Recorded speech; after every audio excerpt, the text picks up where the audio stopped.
All right, Shalom. First and foremost, I want to give all praises, honor, and glory. Yahweh, Shem, Yahushai, Shem, Rakak, Kodash. Honors to the elders and the apostles of Great Millstone, and peace and blessings to the elect.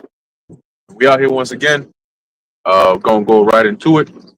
The Madman, the Nihilist, and Civil War.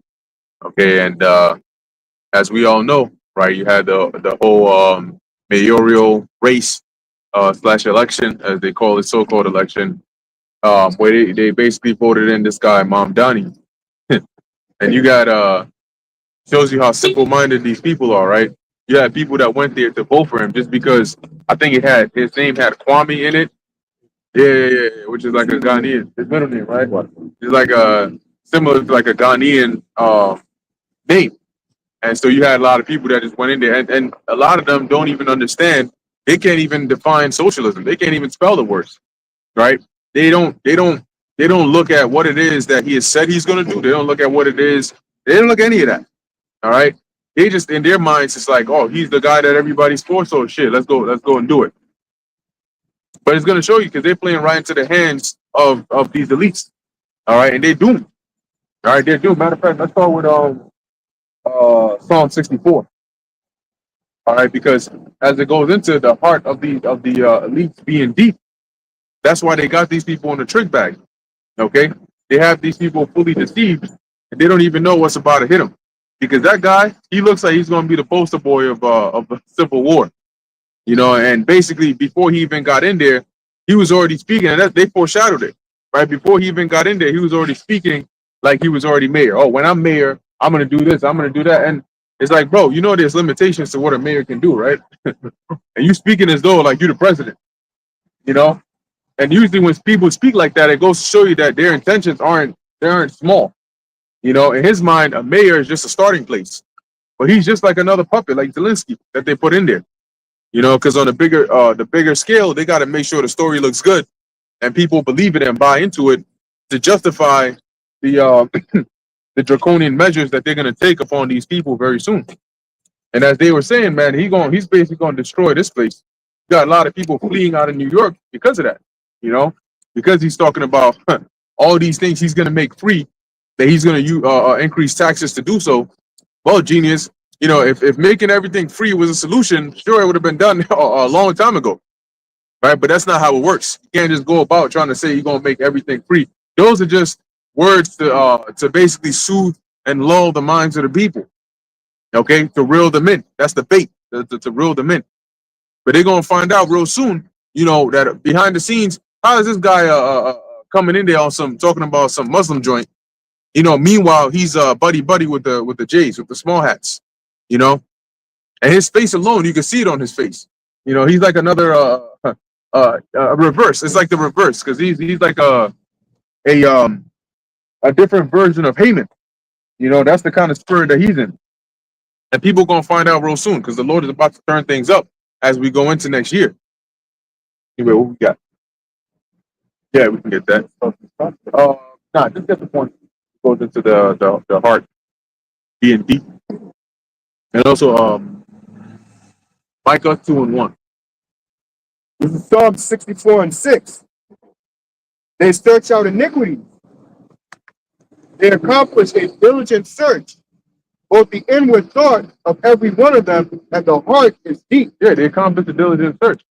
So they know over the span of all these years, they research and monitor the people. They keep on checking your pulse. They have little events go on here and there. They have certain op-ed articles come out. They have polls, and they use that to gauge, you know, the mindset of the people. They use metrics that they get from these social media platforms. How many people are engaging with what kind of posts? How many people are liking it? How many people are sharing it? Who are they sharing it with? What are the people who are seeing it? What are their reactions? What do the comment sections say? They analyze all of those. And now with AI, it's not an individual that has to do it, you know, or you just feed that into a pipeline and it'll just spit out and tell you, oh, well, majority of blacks, you know, are in support of this. They actually believe it. And we know that based on how they're commenting on it or how they're liking and sharing it amongst themselves. And that lets them know on a higher scale, you know, through that funnel system, oh, okay, so it looks like when we do this, they react that way. When we do this, they react that way. So if we want to get them to go this way, we got to do this. All right. So as it says, the heart is deep because they study these things in the irrational behaviors of human beings and what triggers it and how to exploit it. And that's why they get you every single time. You would have thought, as the saying goes, was that fool me once, shame on you, fool me twice, shame on me. You would think that these people would stop and say, wait, they got us already with Biden, then they got us again with Trump, and then they got you again. They've been doing that since the beginning. People ain't never I got you. People ain't never realized you go from Republican to Democrat, back to Republican, back to Democrat, because each of them come in rolling the red carpet for the other. Rolling the red carpet for the other. You know, that's why it's called controlled opposition. Got it. There's another saying that it goes by, a mistake repeated is a decision. So it's like it's no coincidence. It's intentional. And you know why they keep the thing about it is it's becoming more and more blatant now, but yet they keep falling for it. So when you start to analyze that, you realize no. It's not that the devil is becoming more cunning, but the people are becoming dumber and dumber and less aware. And that's why now, like, we call Esau tacky. But to the average folk, he ain't tacky because they can't see through what he's doing. But he's damn near, you know what I'm saying? It's like a dude comes to the bank, you know, and he's trying to act all low key and shit. His gun falls out with a black ski mask. Hey, oh shit, silly me. Puts it back in his coat and walks away. And yeah, whatever. And they just keep on doing what they're doing. That's how they got these people. And we sitting in there watching this joint, like, man. So the security guard in the security room just watched this guy do this shit. And he just like went back to what he was doing. That's how they got these people. And then surprise, surprise, he goes to the bathroom and then some random guy comes out with a mask on and the same gun that fell out. You know, I'm robbing the bank. Oh shit, no shit, Sherlock. You know, that's literally where they got these people. So when they come out and they start, what are they doing now with the whole SNAP benefits thing? They've been playing badminton with the minds and the emotions of the people. First they said, you know what, we're gonna cut the SNAP program. And then a judge said, no, you got to use the emergency funds to bring it back. Then they said, no, we're going to appeal it. Then they said, you know what, we're going to fund half of it throughout the month of November. And then they say, you know what, fuck it, we're going to fund the whole thing. Then they go and appeal to the Supreme Court and say, no, please stop this because we don't want to fund it. And then the Supreme Court says, all right, we're going to hold it. Interestingly enough, I saw something yesterday that said it was one of them who was with that to uphold Trump's cutting of that funding was Ketanji Brown or whatever. Yeah, it's the so-called black chick. And you would think, oh wow, wouldn't she be in support of feeding millions of people, of her majority of her own people? But they got people in this mental loop. And they're tiring out your brains. They got you running left, right. Eventually you can't think. That's when they come in for the kill. So these people are through. Where we at? Got Revelation 13 and 11. Done. And I beheld another beast coming up out of the earth, and he had two horns like a lamb, and he spake as a dragon.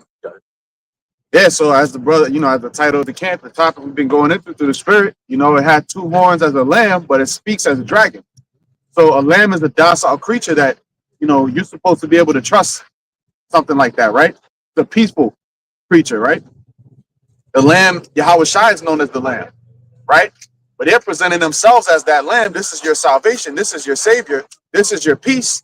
Okay, but what is it really? A dragon. The two horns representing the two-party system, the Democrats and the Republicans, all right? And they're both really just two gangs, okay? And they have it to where people really think that these elections and this shit matters. These people really think that this shit matters, okay? They really think that, oh, you know, Mamdani winning, but this is a blue state. They were supposed to go Democrat. We have had a few Republican mayors over the last year. We had Giuliani. Bloomberg is like, what is he, like in between? I don't know what he does exactly, but he's still a devil and he's working with it. It's all part of the same shit. That's the point. It doesn't matter. Okay? And they played it, they put on the hat, okay, in order to have this back and forth and rile up people's minds. So Mamdani made the speech when he won. This is a city built by immigrants. Yeah. A city of immigrants. And now run by an immigrant. This nigga act like he got a standing army. You're a mayor of a city, bro. You know what I'm saying? Dude acting like he really got that power. You talking about the federal government, Donald Trump? You're not even the governor of a state. You're the mayor. Okay, so you can instruct the NYPD, but a lot of them, they're not even fucking with you. The NYC fire department chief resigned as soon as he heard about this guy. He's like, man, I'm out of here. A lot of more of them going to resign. They're not dealing with that because they know, oh, you want to go toe to toe with the federal government? I didn't sign up for this shit. I'm out. So good luck. You're gonna pull homeless bums off the street and put a NYPD cap on them and have them fight ICE in the National Guard. Good luck.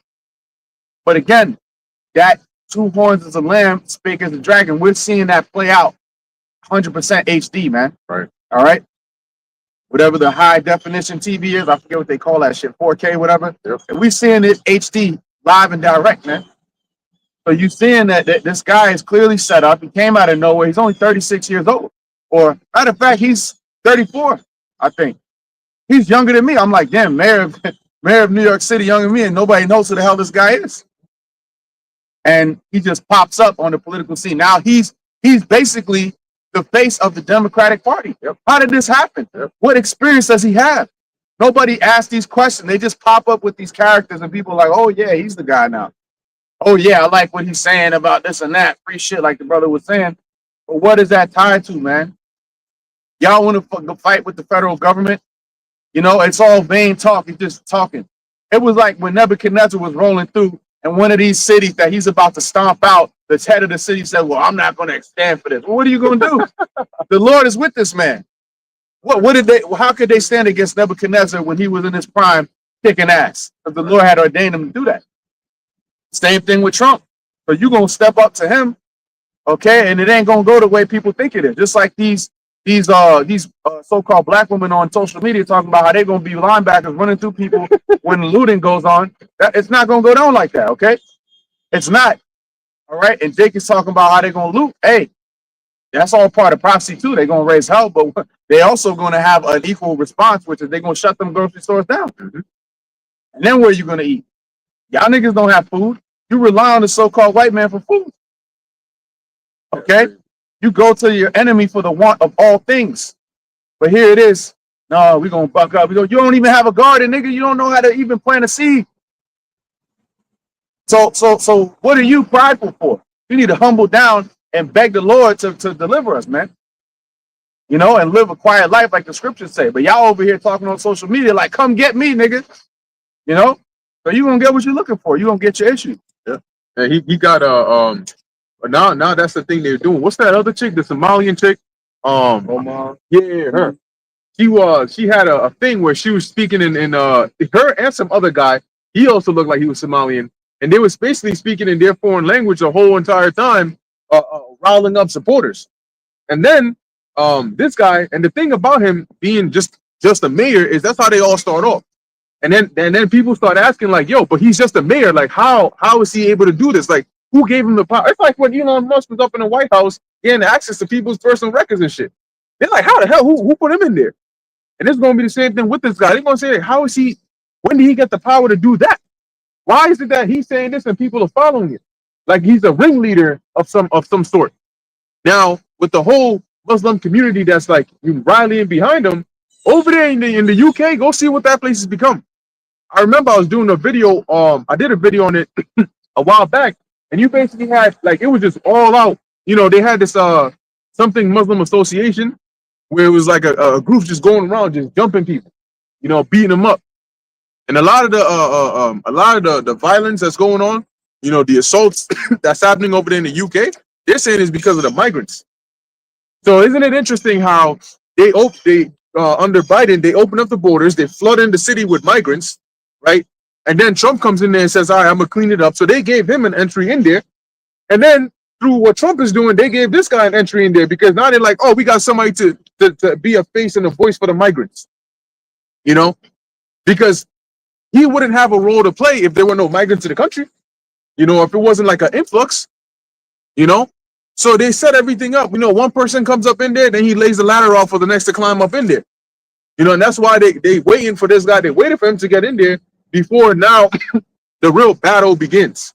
You know, this side against that guy, this side against this side. And you're going to see, You know, but I know Haran, I don't know if you got something, but you could go into the naming thing. The guy's name and all that. Hey, Shalom, Akim. Can you hear me? God, y'all bust me up, so I broke a thumb. And hey, that's the spirit that you said that because yesterday, through the spirit, I was just kind of like reading some articles and basically came to the conclusion that this whole government shutdown really is the beginning of the Great Reset here in America. All right. And it's something that we've been saying for years now, since 2020, that there's going to come a Great Reset. And of course, we talked about the plans that these devils have, the agendas, in terms of, eventually you're going to have martial law.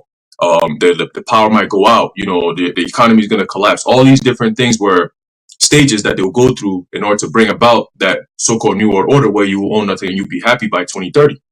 So we're in the year 2025. So pretty much 4 more years, we're going to be in 2030 if we're still here. Lord willing, we're not. Okay. But these are all the signs that leads to the destruction of America, Babylon the Great. But in the midst of that, we get to see the chaos.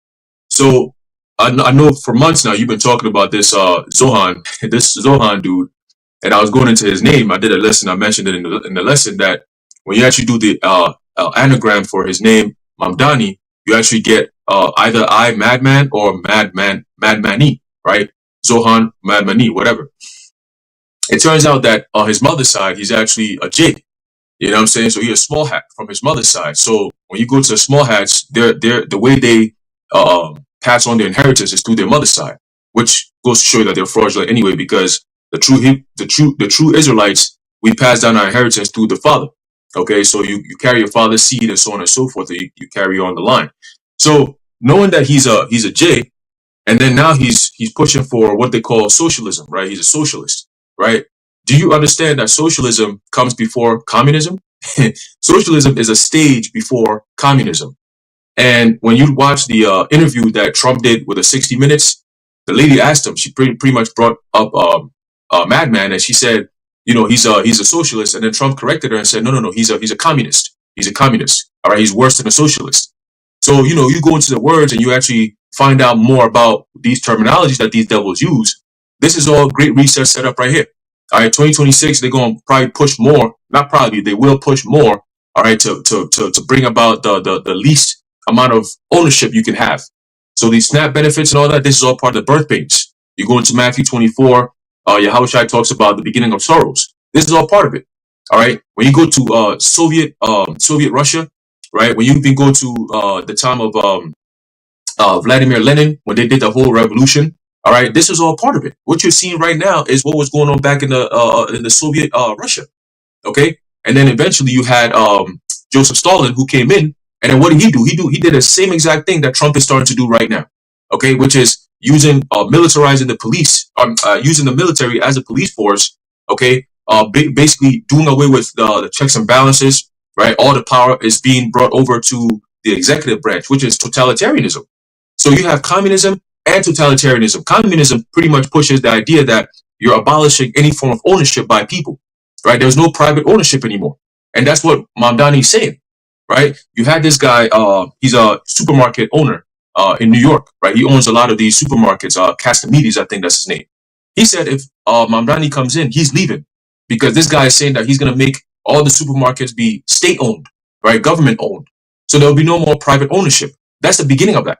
Okay, and once that happens, like I sure mentioned, the head of the fire department, he said, "Yo, I'm out of here." Why? Because he understands, this guy coming in is going to escalate the chaos that leads to that order, which says pretty much no one gets to own anything anymore. All right, we will fund you, we will take care of everything. These SNAP benefits that's going on, eventually they go into the healthcare. That's what Trump has been pushing.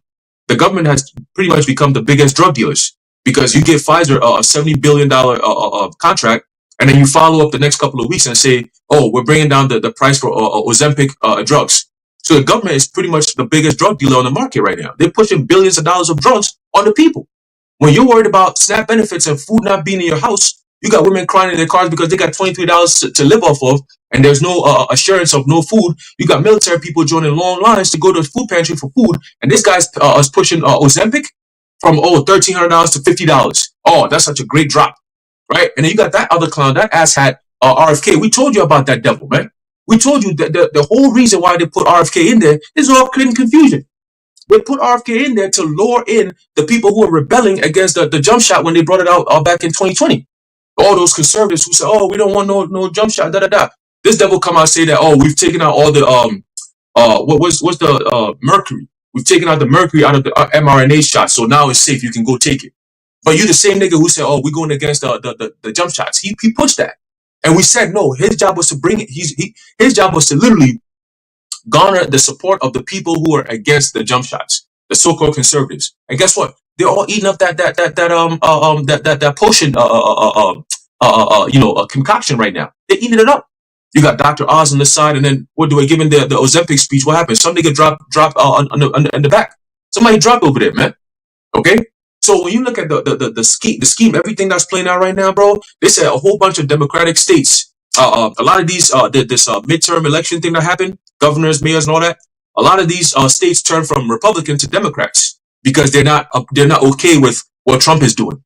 What's that going to do? That's setting up a stage for what? Civil war. Okay. Oh, no. And they were saying it. Salaki, I just got a message from the Zaquan.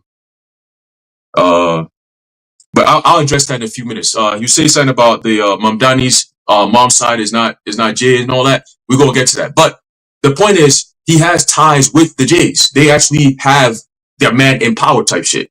You know what I mean? And when you look at it again, he's gonna be the so-called driving force to bring in the chaos that they need here in New York. And who's he going up against? He came out straight up. He's saying who? Trump. He's pushing up against Trump. Meanwhile, they all work together. Okay. He's being brought to the table and told, hey, this is what you're going to do. This is the role you're going to play, right? This is how you're going to push it, right? You're going to come out boldly and tell people, yeah, I'm a socialist and this is what we're going to do. And people are going to jump in and vote for you like it matters, right? But meanwhile, they got their guy in place and he's the right person to bring in that confusion that we've been talking about. Okay. So yeah, man, you're going to see a whole lot of bullshit coming around, but Lord willing, I'll do a separate lesson and address, what the Zaquan said, just bring more clarity to it. All right. But you got it, bro. Gone. Yeah, and hey, I got you. And yeah, just like you said, these characters they put in there anyway. So openly, like the Zaquan was saying that, his mom, you may do the research on it and find out maybe she isn't J-ish. But I mean, me personally, I suspect that he got some J blood in him somewhere in his line. You know what I mean? Because if you look at what's been going on actually, the Jays have been cracking down. I feel like there's something going on behind the scenes where these Jays are cracking down more and more. Now, number one is the Jays to openly endorse somebody, because I saw a video of him. He was with the Jays. I remember that. He was with them with the cats and the little curly sideburns and shit. Basically like laughing and chilling with them and shit. And they captioned it like, oh, like look at this guy. He's so amazing. He's basically good with everybody. He's good with the Jays. He's good with the Muslims. He's good with the migrants. He's good with everybody. That's what we need to bring unity and shit. The Jays don't want unity. If the Jays wanted unity, they wouldn't be doing what they were doing over there in the Middle East. They don't want unity. So for them to endorse a guy like this, man, there's a lot of inside things going on. And I say that because just recently, is it by coincidence that you had Mayweather come out of nowhere under dressed? You can see his face. He looked like a freaking child that's in trouble. And he's he's saying that, hey, I just want to say, I stand with y'all all the way. It was so like, why out of nowhere are you saying that now? Then apparently, what was it? Yeah, I was about to say that. There apparently something with Kanye. Yeah, Now they got on him too. So whatever they're saying behind the scenes, they're telling these people like, look, we about to really like turn shit up. So no more leeway, no more, you get to say this and you get to go. No. And that goes to show you they're the hidden hand behind the scenes. Pulling the puppet master, pulling the string here, pulling the string there, and people don't see it. But they are getting ready, man. In that letter from Albert Pike to Giuseppe Mazzini, they mentioned they're gonna unleash the Nihilists. That's what they said. When you unleash something, it's like something you've had in your reserve. And you're now about to like make it open and like let it on the people. And this guy, you're gonna see the nihilists, which are these crazed people that they probably sent the nihilists up in the country when they opened up them borders and just had them staying there stationed up in their different positions. But the Lord mentioned that one people shall stand up to fight against another, right? In Second Esdras, with swords in their hands. It's about to take a very violent turn. Now it's no longer about making say the Republicans making the Democrats look bad, or them making these guys look bad, and like they're not trying to outdo each other and say like, oh, we did this. This is why you should vote for us. No, no, no. Now it's like we're against them. They're the enemy now. Look at what they're doing. They're we gotta do away with them. And Trump keeps pushing for this abolishment of the filibuster, you know, and he keeps telling them, oh, look, these Democrats, they causing chaos, you know what I'm saying? We're gonna need to do something about this. We're gonna need to do something about this. And he's at the edge. He's like teetering right there at the edge of jumping straight into dictatorship. This is like the moment before Julius Caesar crossed the Rubicon and declared war on the Senate. And they need a cause for that. Because Julius didn't do that for no reason. So now that they got this guy in there, if the courts or anybody tries to get in Trump's way, he's like, no, ain't no way I'm gonna sit back and let a communist or a socialist come into our capitalist country and try to turn it around. That's like subversion.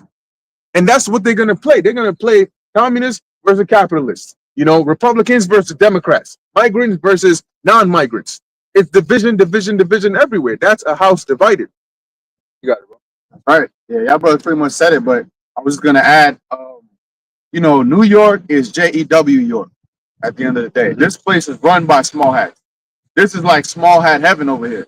So they're not gonna let nobody be mayor unless they down with what they want. Okay.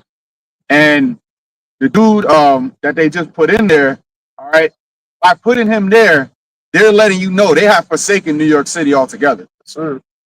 And remember, Trump is a New Yorker to begin with. Okay.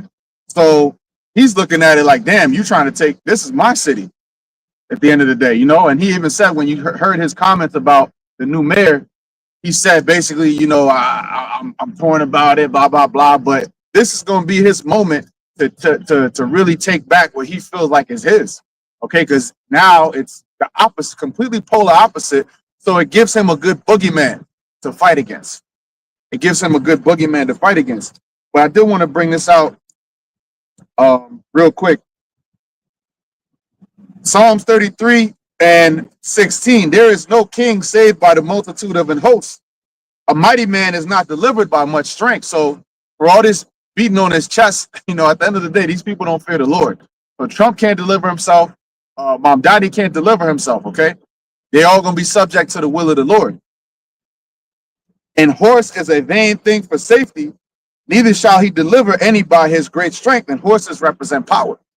Okay, in wartime, you had a lot of horses. That means that you have an upper hand. Okay, and horsepower for cars, things like that. So horses represent power. But relying on that alone for deliverance is vain. Okay, so whatever the right is talking about, whatever the left is talking about, it's all vain at the end of the day. And it says, behold, the eye of Yahweh is upon them that fear him, upon them that hope in his mercy. And that's the Lord's men. So we in the midst, you know, we prophesy in this city, and they talking about all hell getting ready to break loose here. Hey, we shouldn't be 1% worried about that. We ain't even 1% worried about that, man, because we know Yahweh Hashem Yahushua got us. He's shown us through various trials in our life, first and foremost, bringing us into this truth, showing us his name, that we're going to be good. So while all this is going on, the Nihilist, the Madman, and this, to that, right? We're breaking it down. But remember that we, Yahweh Hashem Yahushua's men, Lord's will we be those men, are going to be straight, man. We're going to be good. And I'm going to read this verse. I'm going to give it to the next brother. It says, to deliver their soul from death and to keep them alive in famine. So, hey, it's going to be famine, okay? We just told you, riots and things like that is going to lead to famine, all right? All the things that's going on, orchestrated famine. There's more than enough with globalism and the amount of the infrastructure and what's the word I'm looking for, the logistics that they have to get things from point A to point B. There should be no reason for a famine on any part of the earth. Right. The earth has more than enough to bring forth, but it's the design. It's an orchestrated famine. And those be some of the worst famines that's by man's design. Oh. No, you got it. Oh, I knew like quick like that. Nah, yeah, because I want you to make it. Okay, I was talking on guard. Now, I just want to add on to your point about the stability that the Lord gives us. And one thing I want to, the way I want to, attack this, essentially, if you look at the things that we consume ourselves with, as opposed to people in the world, it's totally different. We consume ourselves with the scriptures. We watch other videos that brothers do, so that way we're always on point. We always know what's going on. So that way, what we're not afraid, and we have the understanding. The Lord has given us the understanding of the things to come. So when we see, certain things like, hey, riots may break out, we're not afraid of these things because why? We understand, and each time a brother will do a lesson, right, on the YouTube. So it's like, okay, we're up on game. Like it says in if I'm not mistaken, Thessalonians. Damn. All right, I gotta get it. I get it for you. Is that the best one or the first best one? I'm just confused on that. Madman be revealed? No, not that one. Damn, no, it might be first best one. 5? Yeah, why is my brain? Because it's supposed 5. Yeah, the children of light. They're not of darkness. Yeah, but there we go. But the times and seasons. Yeah, sorry. Okay, yeah, I got you. 1 Thessalonians 5:1. But of the times and the seasons, brethren, ye have no need that I write unto you. Right. So why is that? Because you already know, you already put up on game as to what's going on. But the reason why I said this is because just recently I was on the computer and I heard my father watching something, and I don't know what channel it was. Yeah, I know. I'm always like claiming my parents to some degree. Anytime I was got like some shit with them. But essentially, he was watching some video where it was like this person going off on how how the system is like it just brings you down to this and that. And it's like then I know what he's gonna want to do. He's gonna want to talk to me like I'm not like I don't have that mindset where I'm like worried about the system and things like that. Why? Because I know that the system is already corrupt. I already know that. Two, I already know that the system is going down. Even he's told me like, yo, this America's going down. I'm like, dude, I told you that before you even told me that. So what are you coming to me about this for? But okay, I guess the shit I say is just falls on deaf ears. But essentially, I'm not worried about like how my parents are, like people in the world. If you listen to, they're worried, they're scared. They're like, yo, like sometimes I hear my mother say, yo, Trump is like gonna destroy the whole country. I think it's like, good, let him do that. We need him to do that. We need them to do these things. Why? Because we understand prophecy. So one of the things that helps with stability is having an understanding of the scriptures. That helps so that way you're not bugging out and losing your mind over these things. Good morning. Oh, yeah. Thank you.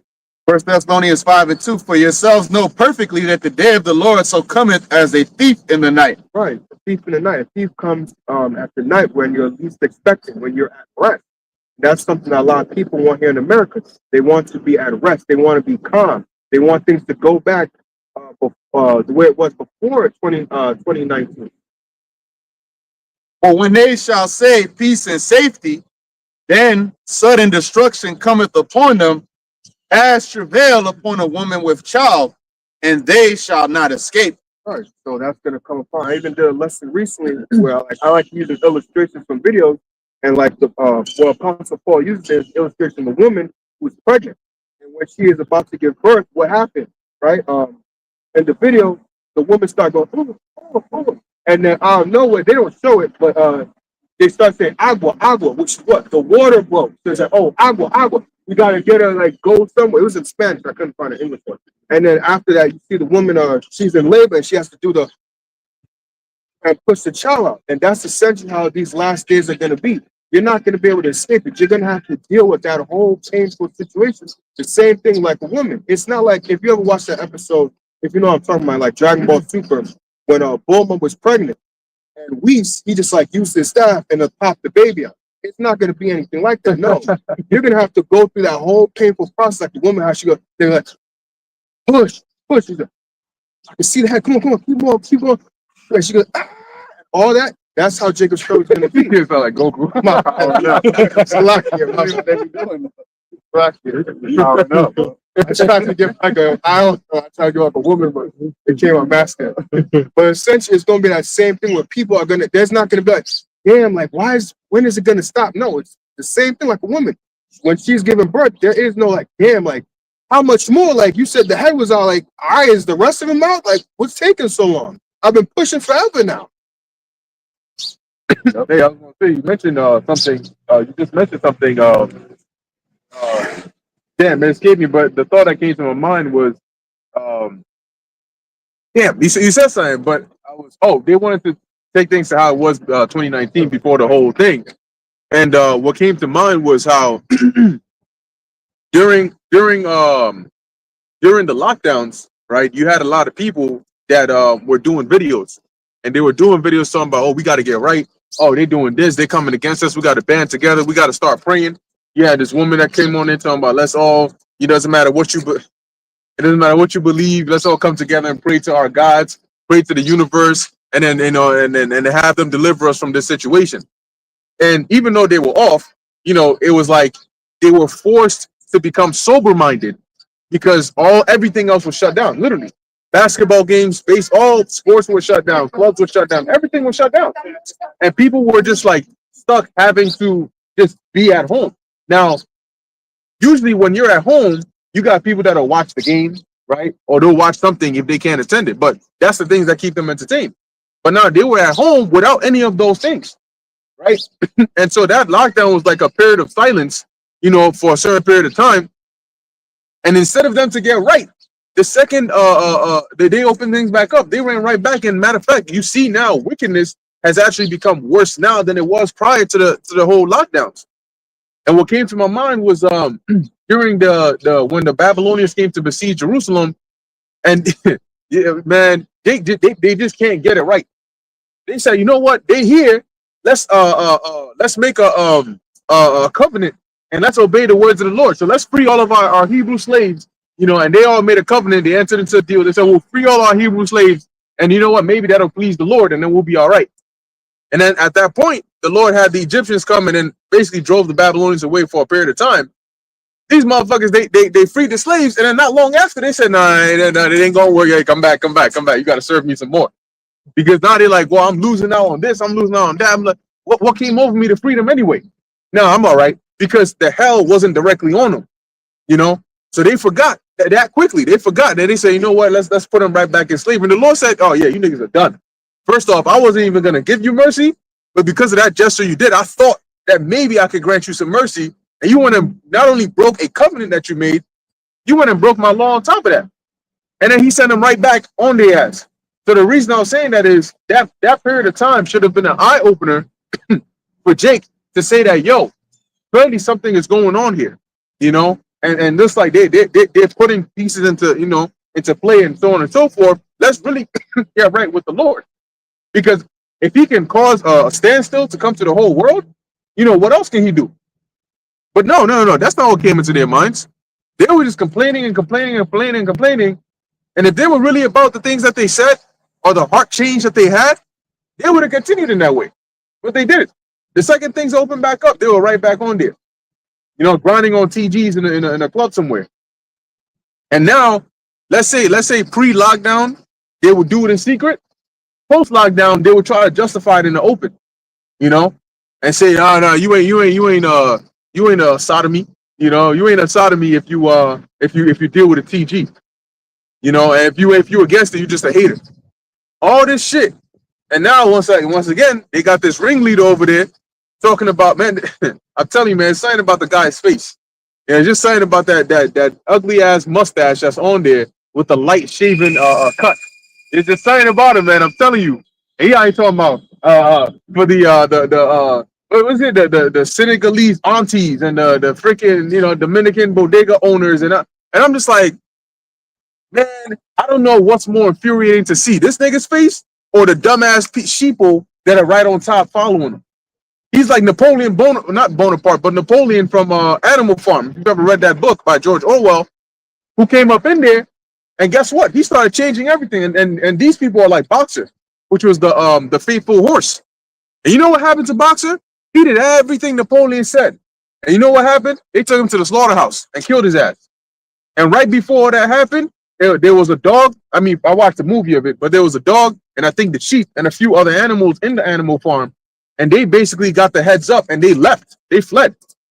Because things started, like Napoleon came up in there on some like, oh, I'm opposing old Major or something like that. I think that was the original guy. And so he comes up in there, he makes him look bad, he gets him out of there. Napoleon starts setting up agents, spies everywhere here and there. And then he starts to become totalitarian. But they were able to escape before all that happened. And Animal Farm I think went over a lot of people's heads because they would read it in high school and stuff, and oh yeah, it's just a book about animals and shit. They didn't connect the dots. That Animal Farm, you are the animals. That was talking about a totalitarian society that they're gonna, because George Orwell, that's his theme. That was talking about the totalitarian future by the new totalitarians. If you know, that they were setting up. And he just used animals because he couldn't make it too obvious. That's why the book is still available. He used animals to represent the people and the different positions and the different roles that they would play in society. And now, if you've been paying attention, on top of all these things that are happening with the AI advancements too, you have a lot of these big companies forming deals with each other. NVIDIA, OpenAI, Amazon, OpenAI, Amazon. NVIDIA, what's his name? The OpenAI made a deal with Amazon for more compute because they know like Amazon is like one of the powerhouses in that field. And now it's like these giant big tech companies are all making deals with each other. And now the problem becomes, well, if they were like 5 monoliths and now they've joined into one super monolith that are connected because they're like, all right, if Amazon, let's say, is like the top dog in compute, I'm not gonna go in and I'm OpenAI and I'm focusing on AI. Why am I gonna, try to compete with Amazon when it comes to compute? That's not my specialty, right? And Amazon's going, well, why am I gonna compete with OpenAI when it comes to AI? That's not my specialty. So why not let us work together and build something even greater? I provide the compute, you provide the models, along with these. Everybody got their thing that they're gonna bring in, and then that's really the heart that they're putting, the life that they're putting into the beast, because that monster of a system that they're gonna set. Oh, Microsoft, that's the one. Yep.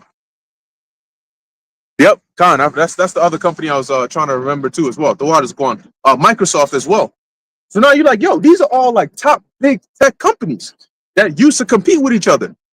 In historical times, you had some of them even get sued, some even by the government, for their practices and for monopolizing the game, so to speak.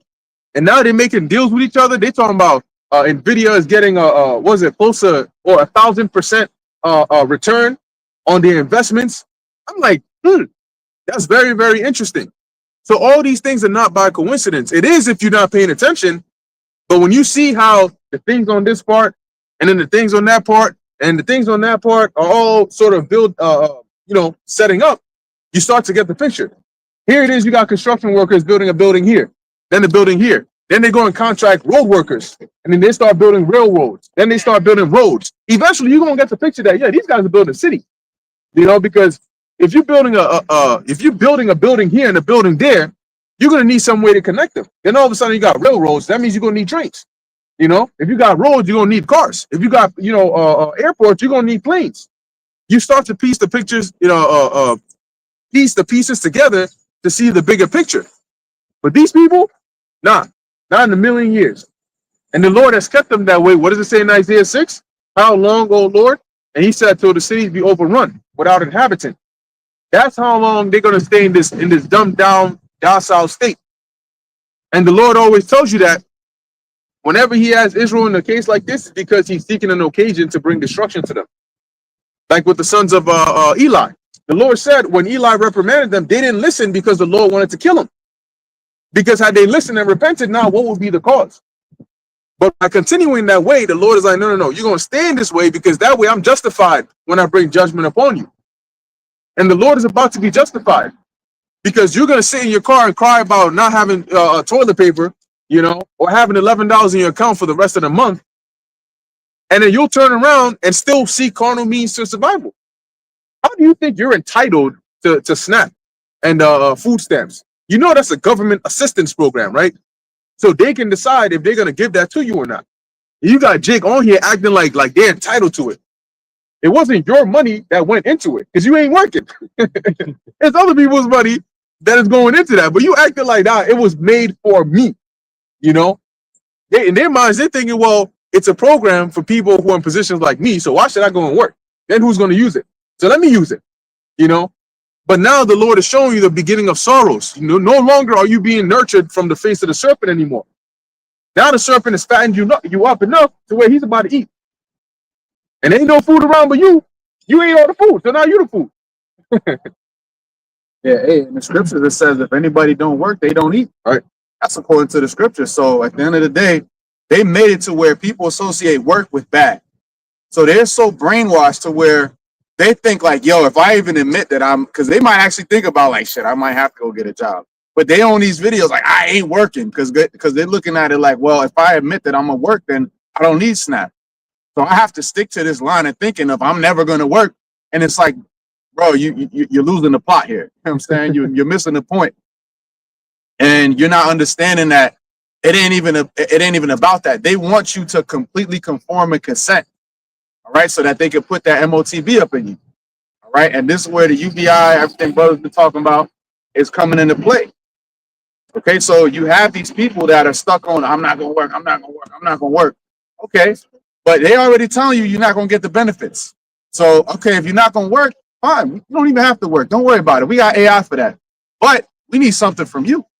Otherwise, you're not going to be a part of the system because what our people forget to consider is that this all belongs to Esau Edom. This whole system is his setup. So he has the ability to say you are outside of it or you're inside of it.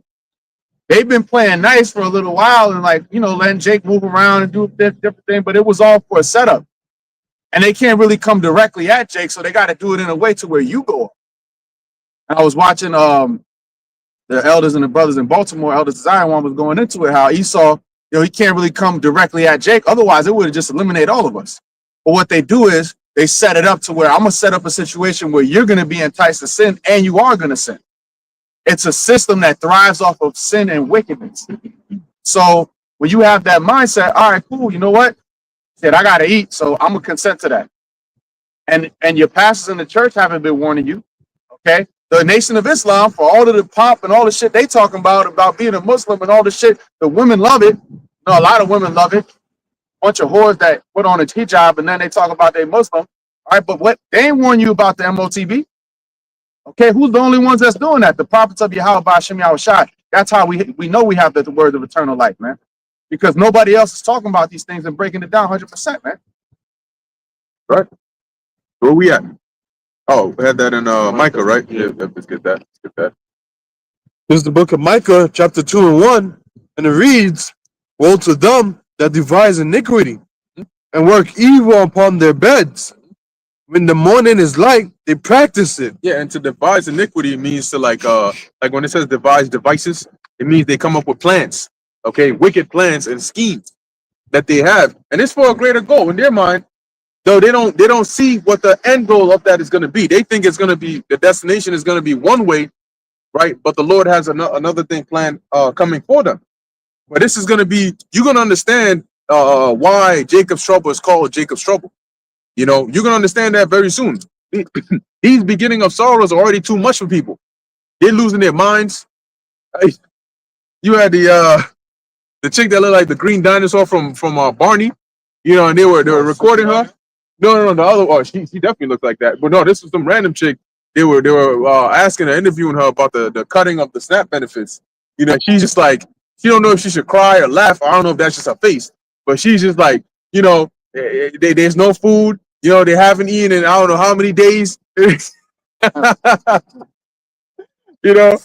she's just like, you can see the hurt on her face. That food was really troubling her. And she had the pink braids in her hair. You're like, oh shit, you got money to get pink braids? Yeah. And so she's like, yo, we whatever it is they need to do, they got to do it quick, because I don't know how long we're gonna last. We need that food. she definitely was. She let out the grill and everything. Reporter might to wash some hands, but hey, that's just going to show you like the face of terror or the face of sorrows. Because when you're in a position like that, look, the one thing you cannot escape is food, and that's just by natural design. And even in the wilderness, the Lord had to feed Israel because He knew that we need those things. We have need of those things, and Esau is going to use that. Just like when you go back into ancient Egypt, Joseph used that to gain to give Pharaoh power over the people to the point where who's going to come out in their right minds and say, yo, I'm going to sell myself into slavery? But for food, they did. They sold their property, they sold their land, they sold their cattle, they sold everything until the thing that was left to be sold was them. And that's exactly what they're gonna do. They're gonna use that. They're gonna use those manufactured famines, and they're gonna starve people out. Because when it comes to food, man, when you're full, you don't see it. Right? When you're full, you can't imagine being hungry. You see other people eating, and you feel, how can you eat right now? When you're hungry, you can't imagine being full. You just know that you're feeling the pain, the hunger, and you need to eat. And then you're not in your. It's actually scientific. Like certain chemicals are released in your body, and eventually it starts to affect you to where you can't reason properly when you're hungry. The whole Snickers commercial, "You're not you when you're hungry," that was actually a. It wasn't just a skit. Okay, there's actually truth to that. When they say you're not you when you're hungry, and most of the time, what was the commercial showing? Was a commercial showing people being very happy and generous to others when they're hungry? No, it was showing people acting all angry, ruthless and like crazy and like all bugging out. And then when they eat the Snickers bar, which is the food, they calm down again. I think one of them was like a dude who was in like a Yeti or something costume, like a black, weird creature. And then when he ate the Snickers bar, he was like, he calmed down and shit. So they sort of play around with it, but there's truth to that. But the problem is, you people are not going to get food. There's some people that are going to have to starve to death. And the scriptures tell you in the book of Lamentations that you're better off dying by either getting shot or stabbed or something like that than to actually starve to death. And yet people walk about without a clue in their lives that, in their minds, that very soon the life you live is about to be disrupted. It's going to start with people who depend on SNAP, but once they cut off the SNAP, they're going to come for the regular folks. The rich class is going to be no more, and then they're going to move on to the middle class. I heard an interview where there was this chick was talking about Mamdani should tax. Obviously, she said he should tax the rich people, right, to fund all this free stuff, and then when the rich people leave, he should tax the middle class. And I'm looking at her like, you look like you belong in the middle class, but you don't even understand what you're saying, because who you think is going to be affected by that? So these people, they don't think. They're like, what's her name? Sukihana? I don't think. I just do. That's them. Yeah, bird brain. Damn, a bird got a bigger brain than them. Because a bird is sensible enough to know when to migrate from the danger, when to flee away. These niggas sit right there and look at it. Like, what's that guy's name? Beetlejuice. That's these niggas. They're the real Beetlejuice. Anyway, what we got? Got a precept. You got it. You just referenced Genesis 47:13, and there was no bread in all the land, for the famine was very sore, so that the land of Egypt and all the land of Canaan fainted by reason of the famine. Yeah, as it says, they fainted by reason of the famine. And the famine, once again, does not mean there's no food at all. It just means that it's very scarce. So you getting access to it is difficult. And in the ancient world, it was a very delicate matter, because there was only but a few ways to get food. You had to plant, you needed plowmen, you needed husbandmen, because if you didn't have farmers. It's the Black Israelites. Well, we're not Black Israelites, but we are Israelites. But in the ancient world, you didn't need, if you didn't have farmers or husbandmen, you would, how are you people gonna eat? Somebody got to plant, Somebody got to plant and somebody got to reap before you can even store in the storehouses. Now you have different means, that you can go about to like preserve food. In the ancient world, you did have some kinds of preservatives, but they weren't like now, where you can have. How is it that you got bread out in the open for like 2 weeks, and the shit just still looks fresh? And it better not be the McDonald's bread. That thing does not retire. Even the rats know better than to get to that McDonald's bread. A rat eat that shit and jump in a damn deep fryer after that. Yeah, they had like a time lapse of like of a McDonald's burger, and they just put it in like a jar or something to see how long. This guy did an experiment. He left a McDonald's wrap burger in his pocket coat for like years. He came back, took that shit out, it looked fresh. He could have gone to the street and said, "Yo, you want a burger?" and give it to somebody and they eat it. But that's what these people they fiend for, and they know that it's wrong. And they still do it. I know, but hey, you know what I'm saying? Like I don't even eat their stuff. I just get the shakes, or I just get the nuggets. Bro, you know what I'm saying, I don't get bitten by snake venom. I just take the scorpion venom. You know what I'm saying? That one's a little lighter because the tail is smaller. That's that's what they sound like when they say these kinds of things. Yes, sir. Genesis 47 and 14, and Joseph gathered up all the money that was found in the land of Egypt and in the land of Canaan for the corn which they bought. So the Lord used Joseph to preserve them through a vision, right? And he took right action upon that. Now you see how strategic the Lord is. Now let's say Joseph was still in jail, still in prison, jail, and they kept him there, and he never became governor. How would it matter whatever he saw in his vision? Because why would Pharaoh listen to that? Okay, you saw a famine coming, now what? But Joseph had to be in the position of influence and authority, because that way, when he commanded them to store food, they would store it. But if he wasn't in that position, it doesn't matter what he saw. It wouldn't do anybody any good, because he wasn't in control of that. That means the Egyptians would have been starving, and that means his family would have been starving, and nobody would have made it.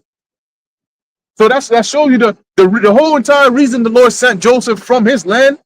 Now, the means in which he did it was to try his faith, being sold by your brothers, and then to some strange land, and then being accused over there by the your Lord's wife, lying on you. Yo, when they say I think he was in prison for like 2 years or so. That's a long time to be in prison, But hey, that's how the Lord deals. You thinking, oh Lord, they threw me in prison for your name's sake, so I know I'll be out here in 2 hours. 3 months later, you're still here eating prison food. And you wonder, damn, Lord, shit, it's been a while. Is he the one to come, or do we seek another? I'm joking. You got it. And Joseph brought the money into Pharaoh's house. Mm-hmm. And when money failed in the land of Egypt and in the land of Canaan, mm-hmm. all the Egyptians came unto Joseph mm-hmm. and said, give us bread. Well, why should we die in thy presence? Yeah. So the money faileth. There you go. So we spent all the money. You got everything. We don't have anything left. But now what? We gotta strike another deal, or else we're gonna starve to death. So Joseph said. And Joseph said, give your cattle. So if you don't got money, you got something else. Because cattle was also wealth, right? Land, cattle, slaves, hospital, cemetery. A lot of things. These were all wealth. So he said, all right, give me the cattle. And I will give you your cattle. I will give you for your cattle if money fail. Now, what you see is, right, here's the modern day. This is how it looks in the modern day, right?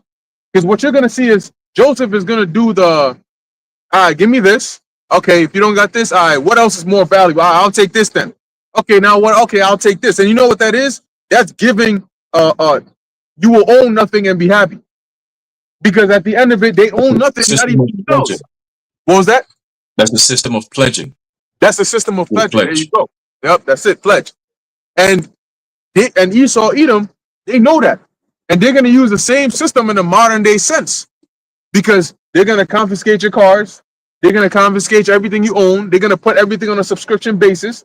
They're going to give you the universal basic income to where you're not going to own anything, but you'll be happy. Why are you going to be happy? You're going to be happy because the way they save society to where you don't starve to death anymore is by renewing the system. And the renewal of the system is you not owning anything. Why do you need cars? We got bullet trains and other means to get around. We got 15-minute cities. Where are you going? It's only 15 minutes. You don't need a car. No. If you see a car coming, that's only the top dog elites. So you can tell who it is. Where do you think you're going? Oh, you're going to go on vacation? No. Just put on your VR headset. It'll take you to Maldives. That's your vacation. No. What do you need to sleep with an actual woman for? Just put on the VR headset. Y'all could have fun over there. That way we can control the population. You don't need any of that. So that's what they're doing. It's a whole setup, and they're gonna strip people of everything, just as what's going on over here. Got it.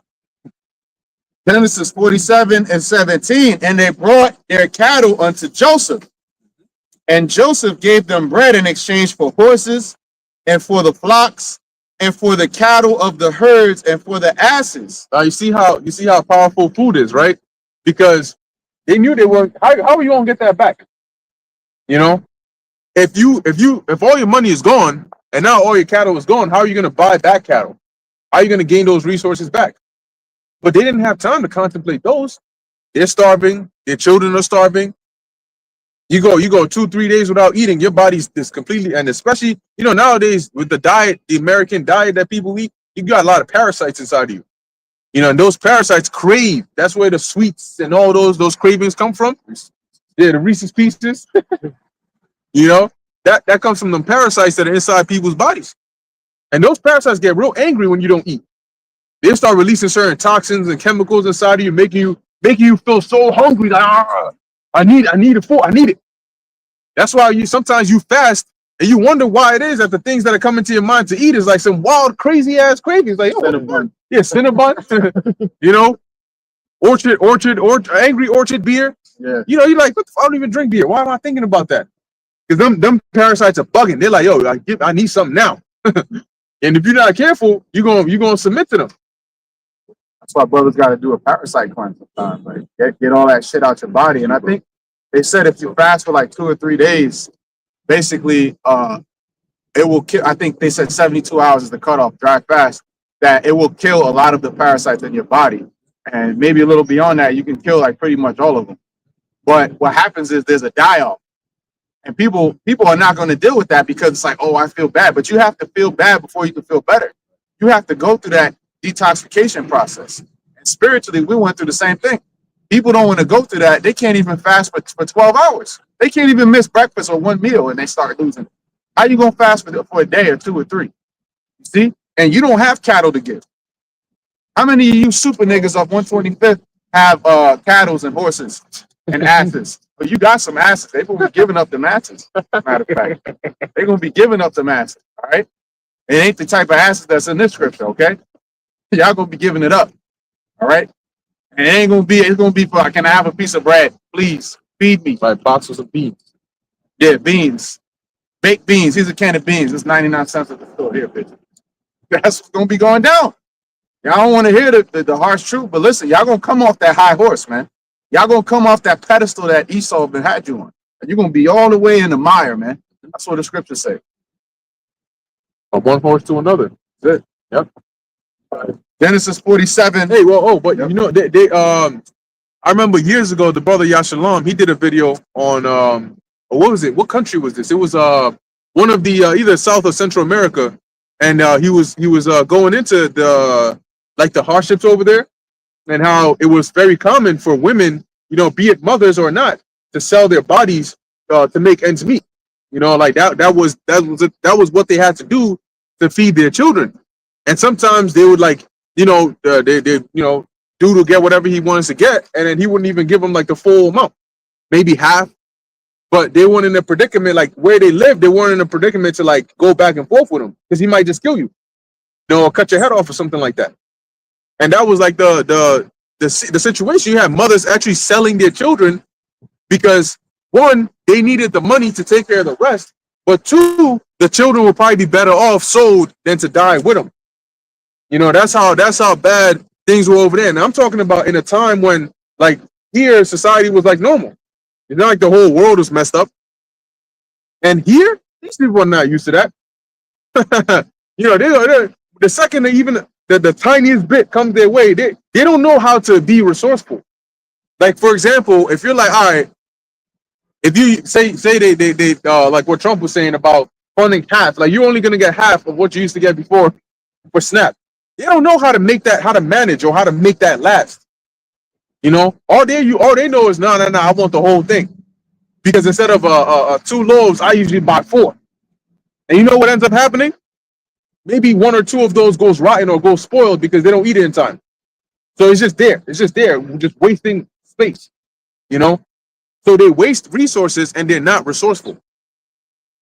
These people they can't survive. And they are a product of this artificial society. Because they always think that everything is going to be there. Yeah, no. It's okay. If all hell breaks loose, I'll just call Uber Eats. Oh, you will?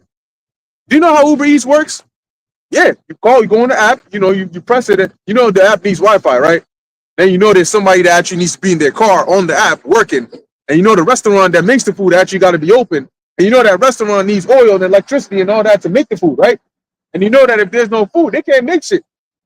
So you got Jake that thinks that, oh, if there's a famine and I can't get food to make, I'm gonna just go to a restaurant and go eat outside. Oh, like the restaurant they just got magic food in their pantry and shit. Like they don't get from the same sources that you get. That's the problem. Jake don't think far enough, you know? And so they'll go full through with it, and then they get to the point where it's like, if you had thought this out, you would have realized ahead of time that this isn't an actual plan that works. But they don't. They just go with it. Man, personally, one of the things that gets me mad is like, if you know that there's a situation up ahead, and you know that it's something that you haven't planned about, but it can be an obstacle, and you just sit there like, I'll just deal with it when I get there. That shit is just like, it's like, what does it say? Failing to prepare is preparing to fail. It's literally like saying, you know what? I don't know. Like, I have money now to take care of it, but I'm gonna just wait till I get there. How do you know you're gonna have the same money then? Why not do it now that you do have the means to do it? So they don't think ahead. They don't look afar off. It's just about the here and now. Oh, I'm gonna splurge. I'm gonna do this. I'm gonna chill. I'm gonna have a good ass time. And then when I get there, I'm gonna cry and come to you and say, yo, you know what I'm saying? I got it. My rent is coming up. Wait, you won the lottery and you bought this expensive ass car. You went and financed this expensive ass car, and now you can't pay rent. But you were balling 2 months ago, wasting money in a club. You literally go to the club and throw money in the air. $100 bills. They just throw $100 bills away. That's called wasting money on a woman. Yeah. I'm gonna make it splurge. You know, yo, I just hit the lottery, bro. Let's go to the club. I'm gonna make it rain. So wait. You won money.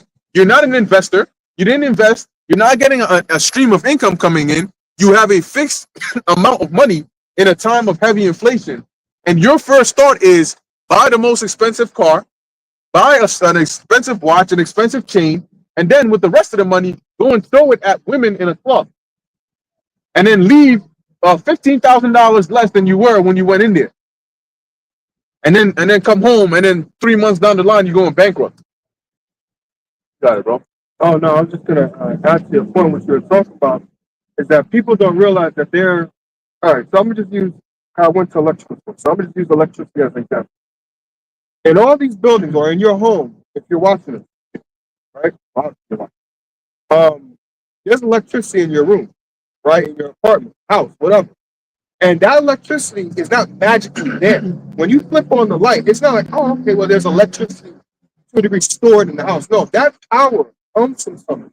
That power comes far away from where you live, very far away. It comes from a plant. And in that plant, they have something called a transformer. And that transformer is most likely, not most likely, is a step-up transformer. Step up meaning that they step up the voltage because that transformer or that where the power comes from is very far away from you where you live. And that electricity has to come to where you at. So that step-up transformer steps up the voltage, and when you walk, when you drive along the highway and stuff, those long cords you see, there's voltage going through that to come to your city or where you live at. Then there's another transformer in there that steps it down because you can't have all that voltage coming into your house because it would be like electro being in your house and it's going to fry everything. So that next transformer has to step it down.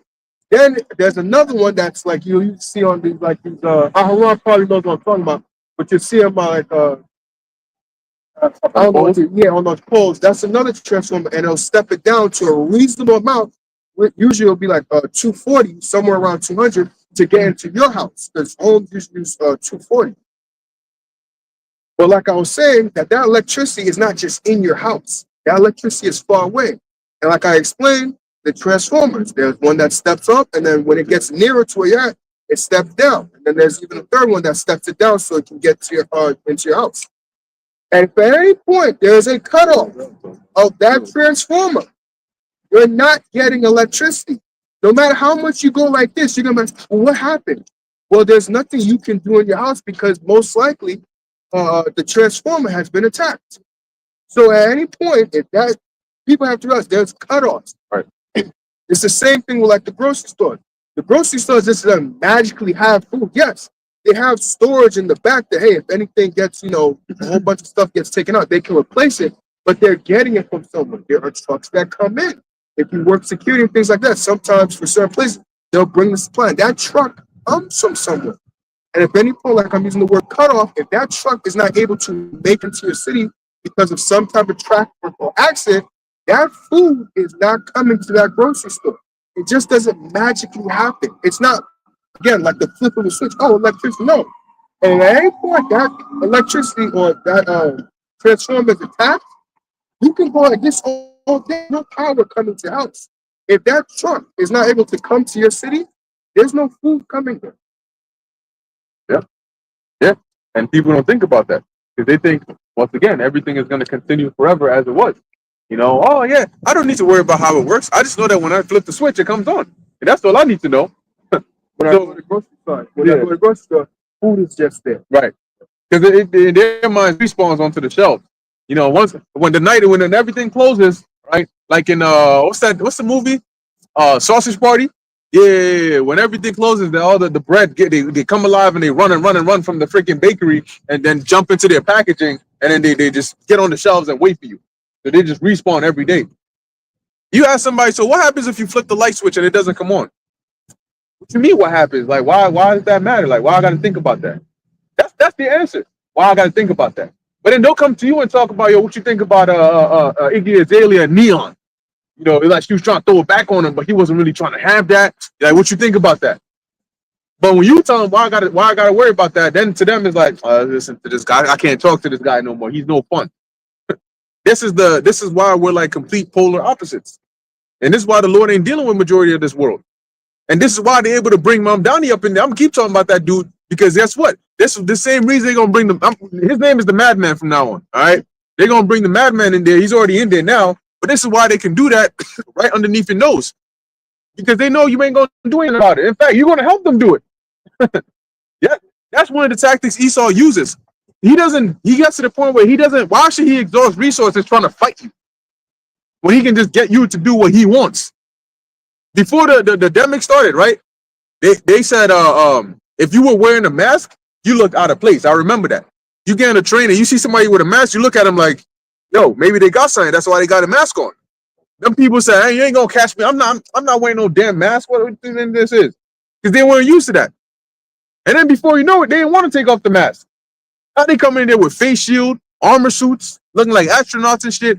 You got somebody with the mask, with the face shield, head and everything all tied up, driving in their car with the windows rolled up. In the summertime. And you're like, yo, what's up with these people, man? But that's how they get you, man. They flip you like that.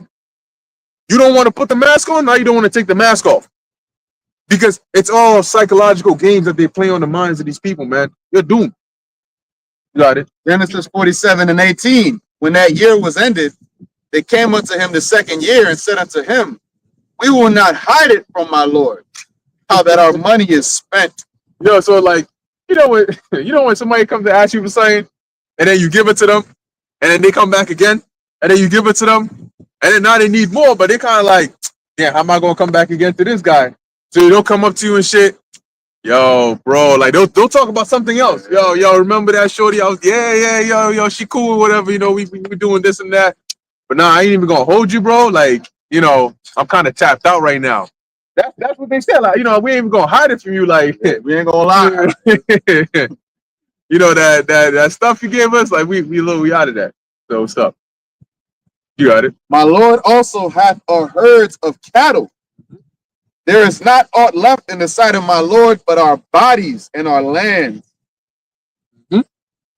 Wherefore shall we die before thine eyes? Mm-hmm. So now they came to make another bargain out of desperation. Well, we don't have money, we don't have cattle, but we got us and our lands. Maybe you can work something out. And that's how Esau operates. He knows it. He knows your worth more than you. So he makes it so where you don't know your worth. So here it is. He really needs it, but you end up begging him for it. You end up bargaining with him for it, but he's the one who really needs it. But he's just really good at playing that game of like that poker face. Like, okay, you coming to me or we're talking about, all we got is our body and our land. That's really what he's been looking for the whole time. Like, yes, I want you in slavery. Yes, please give me that labor. He's not going to show you that, because then you're going to be like, oh shit, I have power. So you're just saying, all right. So what are you saying? What are you really saying? You guys say something? Oh, good. It reminds me of Jacob and Esau, the birthright. Yep.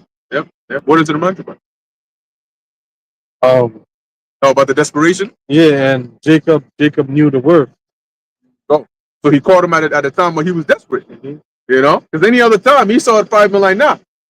But you know him.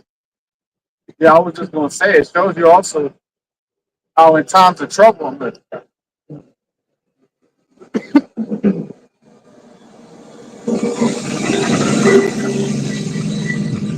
Yes, I was saying that in times of trouble, in times of calamity, what happens? A consolidation of power.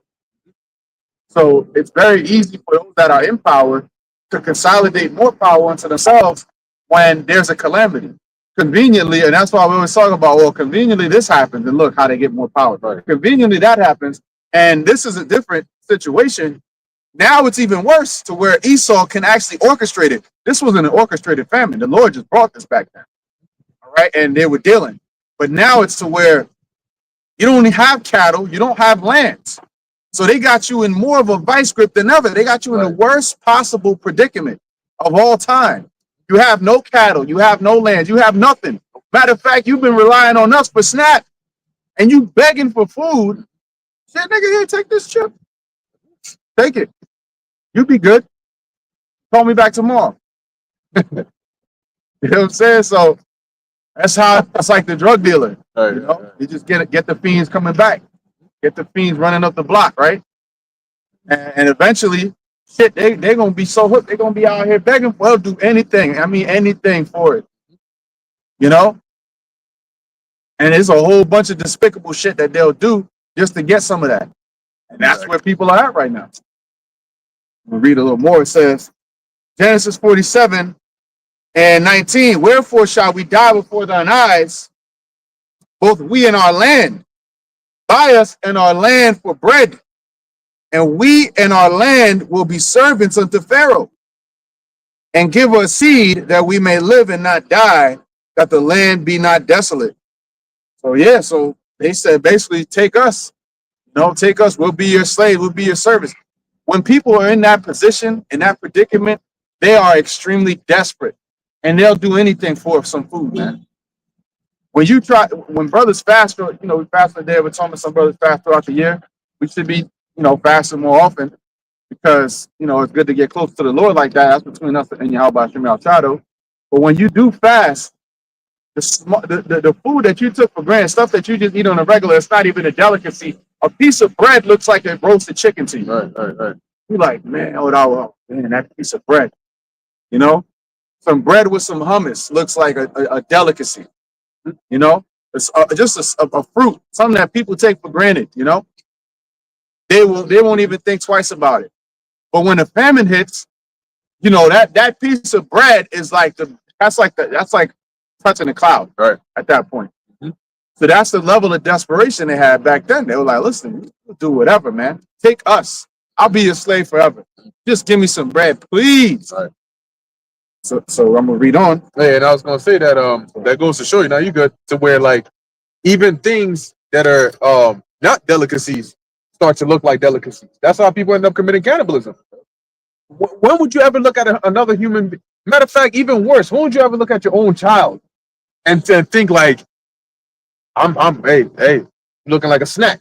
It would never even cross your mind. If anything, your mind is like, yo, if anything happened, I'm sacrificing time for you. But that's how hungry you got to be to where now you're like, yo, hey, you know what I'm saying? You've been putting on a lot of weight. You know what I'm saying? I might need to pull the Hansel and Gretel on you, throw your ass in the oven for a bit. Oh, yep. Do pull up eating. If Fleece Johnson level of hungry. Yeah, that nigga was hungry. Okay? But it shows you he was in a desperate situation. No woman. No, you got it. Oh yeah. I was gonna say that's a desperate situation when, especially if you don't have no discipline, you go in prison. There's no women around. Fleece Johnson said, "Fuck it." He did some detestable shit. Yeah. So when there's not the same thing that you take for granted all day long, You will do things unimaginable, unimaginable horrors. That's why the scripture talks about many great miseries, because the people have walked in great pride. So you will do that. I would never do that in a million trillion years. And you're going to be in that position. You'll be looking, and you might have an out of body experience looking at yourself doing this shit, you know, cutting into your own child, man. Yeah. Crazy. You got it, bro. Yeah, I was going to say that point that your brother is making in regards to what Joseph did, all right, in ancient Egypt, right? That same blueprint is what these elites are trying to use upon the face of the earth right now, all right. Especially here in America. America is spiritual Egypt, all right. So what do you think is about to happen, all right, with modern day Egypt? All right, same exact thing. And you notice you go back probably like 50, Yeah, 60, I'm coming. 70 That's years my ago. car. Right, 50, 60, 70 years ago, you had people who were able to own things, right? You had privatization, right? You had people who had farms, they had cattle, they had animals, they had, you know, you go to the, I mean, even Elder Pastor Hart always brings it up every time when he was younger, right? He used to go to, they used to have the milkman who bring in fresh milk from the farm and then deliver it to them. You know what I'm saying? They'll bring cheese, the bread, and all these different things. They had that. They used to have days where, like, I believe Sundays, where there was no business being ran. Everybody was at home, right? If you want to go to a butcher, you go straight to a butcher to get your meat, right? You want to go, you want fish, you got to go to the fishermen where the fish is at, the fishmongers, and you go over there and get your fish from there, right? But you had small little communities and small little businesses that helped people go, about their day. But now you fast forward to the post industrial revolution, you start to notice something known as corporatization, right? Which is when you go from people owning land and owning resources to now you have corporations that are taking over these things, right? And these corporations, you have Trump coming in and saying that we are setting up the American people to get away from these corporations, but meanwhile he's signing deals with the corporations. So now you have fascism. You have the private and then the public becoming one, right? The PPP, private public partnership, right? That's not a partnership. That's a takeover. When you have all these oligarchs in your White House sitting at a nice little table having discussions with the so-called president, that is a takeover. All right, that is a plan to take over the whole entire government. That's a coup, so to speak. And where are the American people voicing their displeasure with all these things? They can't do that because they're at the mercy of these governments, man. They're at the mercy of Trump telling them that he has to do it this way. Ain't nobody asked for tariffs. When he started putting these tariffs on these countries, ain't nobody was asking for no tariffs, man. They were talking about, inflation and this and how we going to fix things. And when he comes into power, the war is going to be stopped in 24 hours. What's going on now? What's going on now? It's been almost a year, all right, since November 4th, right? It's been a year now, but January 20th or so, when he was sworn in, when he didn't put his hand on the Bible, remember that, right? All these different things, it's all about to play out. But going back to the point that Yabros was making in regards to ancient Egypt, I have a small little thing I want to read here, all right, which is a plan going all the way back to early 1900s. Okay, so over 100 years ago, this plan is now being played out here in America because they had it for the whole entire planet, going back to the plan with the Illuminati, all right, with the man named Adam Weishaupt, going back to 1776. This coming year, 2026, is going to be 250 years, all right, removed from 1776. Okay, and that plan, let's read. It says this is from Edward Mandell House, and this was something that he wrote to Woodrow Wilson. He said, very soon, every American, all right, every American, remember, every man, woman, and child, every American will be required to register their biological property to a national system designed to keep track. Okay, remember what Trump said back in his first term? He said we need to have, entry-exit system, a visa entry-exit system, which we need desperately. What does he mean by that? That's a tracking system. Okay, it says what? To register. When you go into the word register, let me do that real quick. All right. It says register. It says what? Re, meaning back, and gerere, which means to carry or to bear. In other words, to carry back or to bring back. Okay, so you're keeping track of something. It's a catalog that you can always go back to. And for so long they wouldn't have been able to do that because you have paper trails, right? Con, you got paper trails that could go missing and so on and so forth. But now you have the technology that can actually put things together, right? That's why Larry Ellison from Oracle said all they need to do now is just converge all the different departments together, and AI is going to do the rest. You no longer need to have one department that does taxes and then one department that's just for healthcare. No, nah, bring everything together, right, and keep everyone in one spot, and then AI is going to take care of everything. AI is going to dictate who's doing what and so on and so forth. Okay, so it's all coming together. The prophecy of the MOTB wouldn't have been possible without the technology that we have today. So now that we have the technology, it's only a matter of time for the fulfillment of that prophecy to be fully manifested. All right, because right now as we speak, you got millions of people who have microchips in their bodies, right? That they're actually functioning with that. But the difference of this and the future is right now it's not mandatory, right? Ain't no country saying, yo, you have to have it. If not, no, they're talking about digital IDs now, but that's just a step. Okay, the real deal comes when the MOTBs become mandatory. That's the key word, mandatory. Okay, it's required. No matter what you do, this is the only way out. Okay, and we're fast approaching that. It says here, every American will be required to register their biological, meaning you, the person, right, property in a national system designed to keep track of the people, and that will operate under the ancient system of pledging. Now, you got so many, Lord will now do a lesson on that. So many different types of pledging, right? But the biggest form of pledging is slavery. Just like Egypt, what Joseph did. You could pledge your land, you could pledge your cattle and so on. But the biggest form of pledging, the final form of pledging is you become the collateral. You, the person, okay? So if you say, oh, you know what? I'm going to, pledge my a piece of land. All right, cool. You could have the land to work on it, but you don't really gain no benefit until that land is paid off. Then you could be, I could do what I got to do. But if you're pledging with yourself, there is no freedom after that. You never get to work out of that bondage. You serve that time forever. That's it. And that's what they want, to have human in perpetual slavery forever under AI governance. That's the plan. Now, if you want to be a part of that plan, that's on you, but we ain't trying to be a part of that fucking plan. All right. So we're going to stand on what we stand on. That's it. The Lord's going to have to deliver us from all this bullshit, which he will. Okay. But it says here, by such methodology, we can compel people to submit to our agenda, which will affect our security as a chargeback for our fiat paper currency. So you got America in trillions of dollars of debt. The only way you could pay off this debt is by serving. You got the UBI and all these different things. I believe, earlier last week, they said Hoko is sending out $200 for inflation payback or some shit like that. I don't know if brothers received that or whatever. I seen that shit in the mail. I said, yo, I'm going to put this shit to the side because I don't want no problems with these devils, man.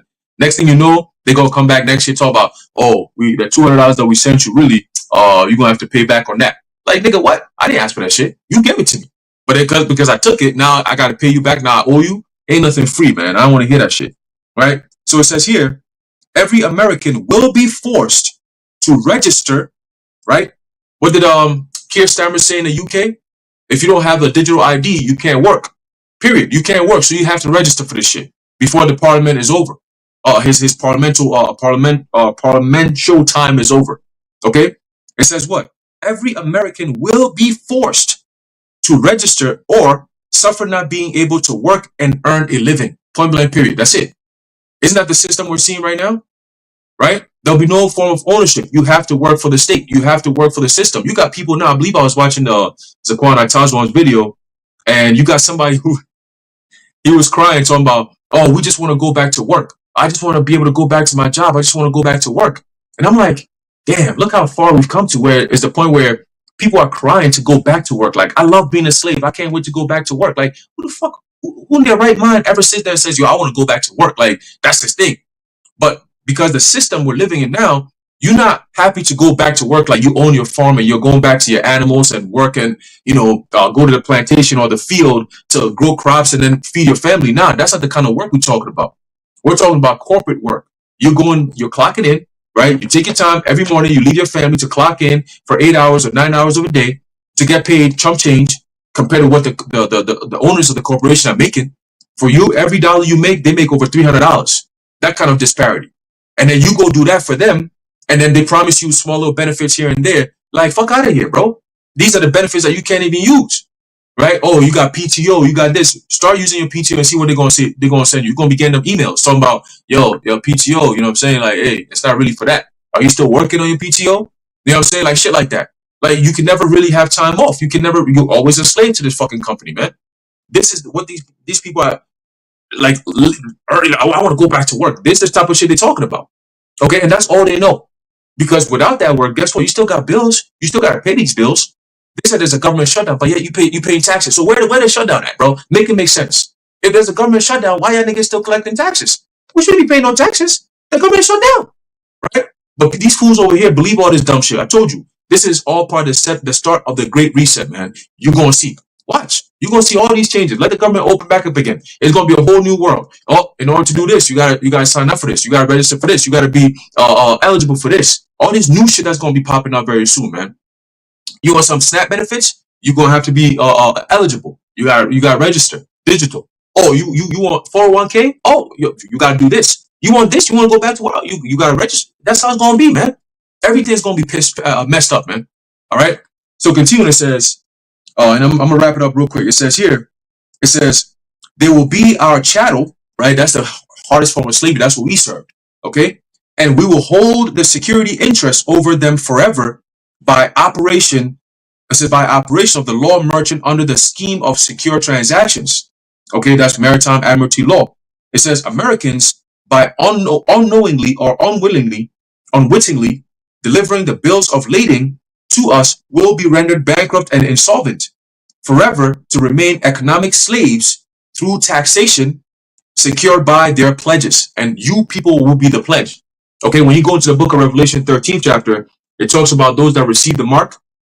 When you go into that word receive, I believe it goes into a Greek word didomai, right? Which means you're basically giving a pledge, right? You're giving something over onto someone. You're giving your power, your so-called liberty. You have to give that up for something else.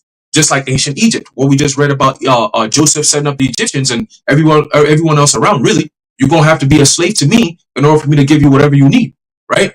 So let's keep going. It says, they will be stripped of their rights and given a commercial value designed to make us a profit, and they will be none the wiser, right? The commercial value going to your social credit system, your social credit score. Okay, how good are you? How important are you? They're gonna put a value on everything you do. Okay, oh, carbon this, carbon that, all that shit. That's the value that they're talking about. Oh, how's your credit score looking? Your social credit score, you got 2 stars? Oh yeah, you're not valuable in this society. So this is how we're gonna treat you.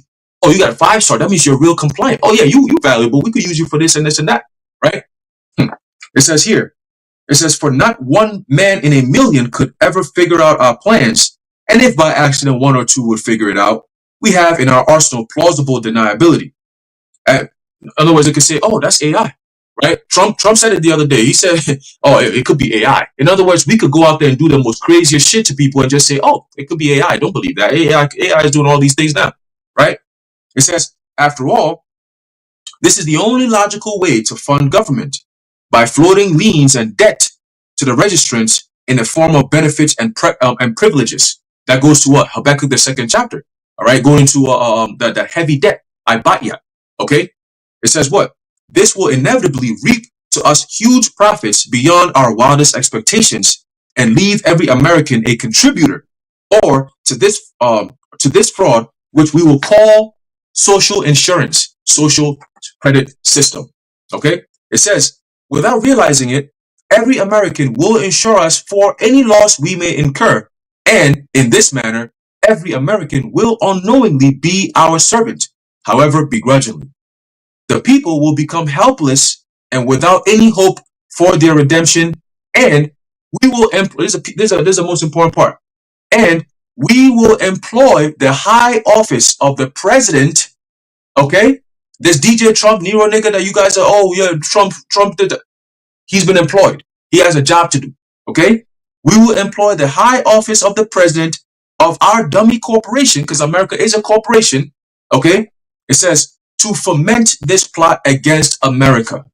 Okay, so all these oh, we're gonna do this and America's gonna be great, you're gonna be winning, oh, you're never gonna stop winning, oh, we're gonna win so much that you're gonna be tired of winning, all this bullshit he lied to you about. Guess what? he's part of the plan to bring about the downfall of America. When he could destroy a whole part of the so-called White House and call the East Wing, and now they're gonna create a ballroom, right? It goes to show you, ballroom. Don't you think of BAAL, ballroom? Like all these different things, they just coming out and showing you that they don't care about you people. They're going strictly against the prophecies. They want to go against the you got this guy Peter Thiel joining hand in hand with Donald Trump. Peter Thiel is buddy with JD Vance.